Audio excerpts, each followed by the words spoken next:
उत्तर प्रदेश के पूर्व कार्यवाहक मुख्यमंत्री रहे डॉक्टर अंबर रिजवी के मौलाना आज़ाद इंस्टीट्यूट में 2 दिवसीय अंतर्राष्ट्रीय उर्दू सम्मेलन का आगाज हुआ।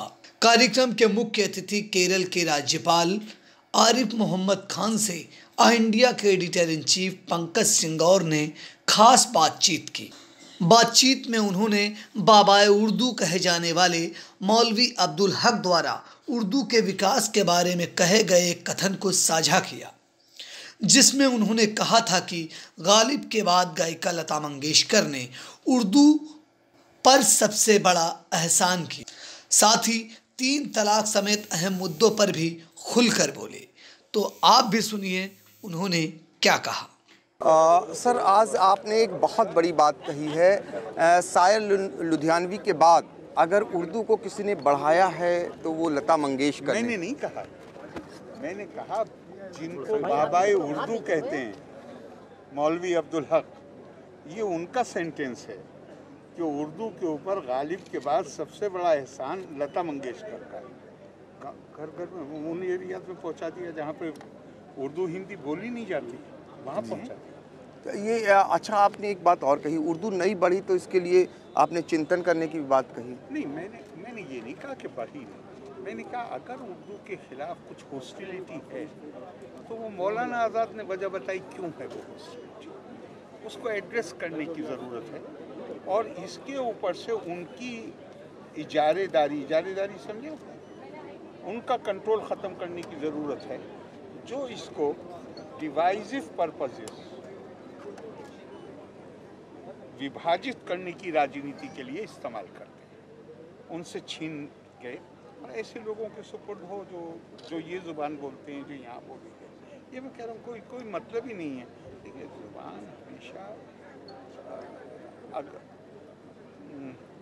काहे को ब्याही विदेश सुन बाबुल मोल। अब ये हिंदी है कि उर्दू? मैं आपसे पूछा। ये हिंदी है। बस इसी को वो उर्दू कह रहे तो झगड़ा आएगा। जी बिल्कुल। एक ईरानी, एक तुर्की, एक अफगानी, एक हिंदुस्तानी, चारों साथ में सफ़र कर रहे थे। लंबे वक्त चला तो पैसे कम हो गए थे, तो वो कुछ फल खाना चाहते थे खाने का, और अब बहुत ज़्यादा सरप्लस पैसा था नहीं, तो उन्होंने कहा कि ये फल ले लो। दूसरे ने कहा नहीं ये नहीं ये लो। तीसरे ने कहा ये नहीं ये लो। और वो चारों में उस पर थोड़ा विवाद होने लगा। तो एक आदमी जो चारों की ज़ुबान जानता था, उसने कहा कितने पैसे का खरीदने? इतने, मैं तुम्हारी चारों की चीज़ ला के दे रहा हूँ। उसने उनसे लिया और अंगूर ला के दे दिया। तो वो ईरानी अरब कह रहा था अनब, तुर्की कह रहा था अंगूर, हिंदुस्तानी अपना नाम ले रहा था। तो बहुत सी चीज़ें वो हैं कि हम जानते नहीं हैं, तो हमें एक मुखालफत की भावना पैदा हो जाती है, विरोध। अगर हम जान जाएं उसी चीज़ को तो वो भावना ख़त्म होकर प्यार की भावना पैदा हो जाती है। सर, शिक्षा की बात उठी है, शिक्षा पे ही सब कुछ केंद्रित आपने किया है, तो ये जहाँ पे आप आए हुए हैं, यहाँ से एक मांग उठी है यूनिवर्सिटी की। यूनिवर्सिटी मांग की बात नहीं होती है। मांग की आज तो प्राइवेट, आज से एजुकेशन में हर तरह के, हर किस्म के जो कोशिशें हैं उनको प्रोत्साहन दिया जा रहा है। अगर कोई, मुझे पता नहीं है कि क्या मामला है, लेकिन अगर कोई ऐसा कोई रूल है तो मुझे नहीं लगता कि गवर्नमेंट को कोई प्रॉब्लम होगी उसको कंसिडर। हम जानते हैं, अच्छी तरह जानते हैं, बगैर education is the only game changer. हमें अपनी एजुकेशन अपने बच्चों, मतलब जो बिल्कुल सबसे रिमोट एरिया है वहाँ भी पहुँचानी है।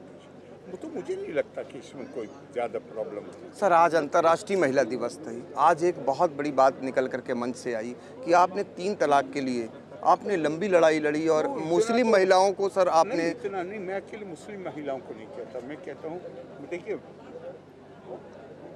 शिरे नहीं, बिल्कुल मेरी कोई हैसियत नहीं, लेकिन पार्लियामेंट में भी वकालत करी उसने। और जब 2017 में सुप्रीम कोर्ट में हुआ तो भी तकरीबन 3 घंटे में सुप्रीम कोर्ट में मैंने आर्गूमेंट की। पहले दिन कोई 1.5 घंटा और आखिरी दिन 1 घंटा, 2.5 घंटे की। तो ये क्रेडिट की बात नहीं है, बल्कि मैं बहुत दफ़ा कहा कि ये मुकदमा वो महिलाएं लड़ रही थी जिनके पास दिल्ली आने के लिए किराए के पैसे नहीं थे। तो ये सिर्फ मुस्लिम महिलाओं का नहीं है मामला, आज भी और महिलाएं हैं जिनके साथ ऑफिस स्पेस में गड़बड़ होती है, घरों पर गड़बड़ होती है, कहीं और होती है।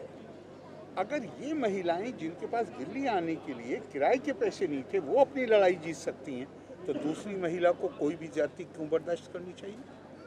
इस सब के लिए मतलब इसने एक रास्ता दिखाया सबके। और मतलब पर्सनल लॉ बोर्ड भी कहता था, उसने भी 2017 का जो उनका एफिडेविट है, ये तो 2020 नहीं बल्कि 2017 में आया जजमेंट, और उसके अगले साल लॉ बन गया।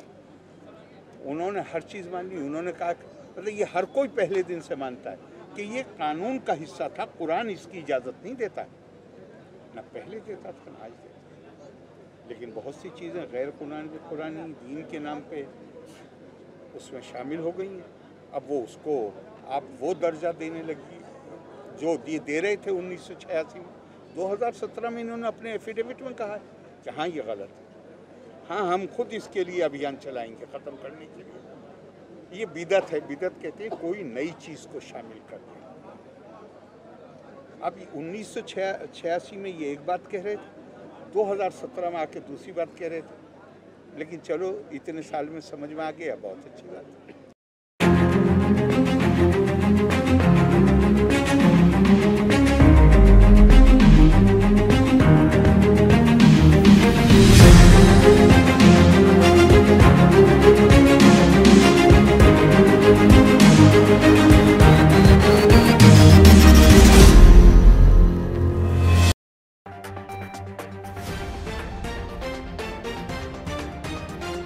खबर आपकी, नजर हमारी।